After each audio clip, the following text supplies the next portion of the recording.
السلام علیکم۔ Karachi site area Haroon آباد میں فائرنگ کی بوچھاڑ، 2 بھائی جاں بحق، 3 بھائی زخمی، ہر طرف چیخ و پکار کے مناظر۔ کیا آپ حالات حاضرہ سے آگاہی حاصل کرنا چاہتے ہیں؟ خبر کے پیچھے چھپے اصل حقائق جاننا چاہتے ہیں تو ابھی سبسکرائب کیجئے زلمل پاکستان کو اور ساتھ ہی گھنٹی کے نشان پر کلک کر دیں۔ آپ کو بتاتے چلیں کہ شہر قائد کے سائٹ ایریا ہارون آباد میں افسوسناک واقعہ پیش آیا، جہاں نامعلوم مسلح افراد کی فائرنگ سے 2 بھائی جاں بحق اور 3 بھائی زخمی ہو گئے۔ جاں بحق ہونے والوں کی شناخت سمیع اللہ اور اسد اللہ کے نام سے ہوئی ہے، جبکہ زخمیوں میں اکرام اللہ، شفیع اللہ اور امیر عبداللہ شامل ہیں۔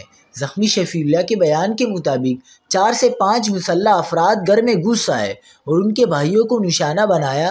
شفیع اللہ نے بتایا کہ ان کا آبائی تعلق گنبٹ سے ہے۔ ہم 5 بھائی سرکاری ملازم ہیں، تاہم پولیس کا کہنا ہے کہ زخمیوں کے بیانات میں تضاد پایا گیا ہے۔ ابتدائی طور پر یہ خیال کیا جا رہا تھا کہ واقعہ بھائیوں کے آپس کے جھگڑے کا نتیجہ ہے، لیکن بعد میں بتایا گیا کہ یہ حملہ بیرونی افراد نے کیا۔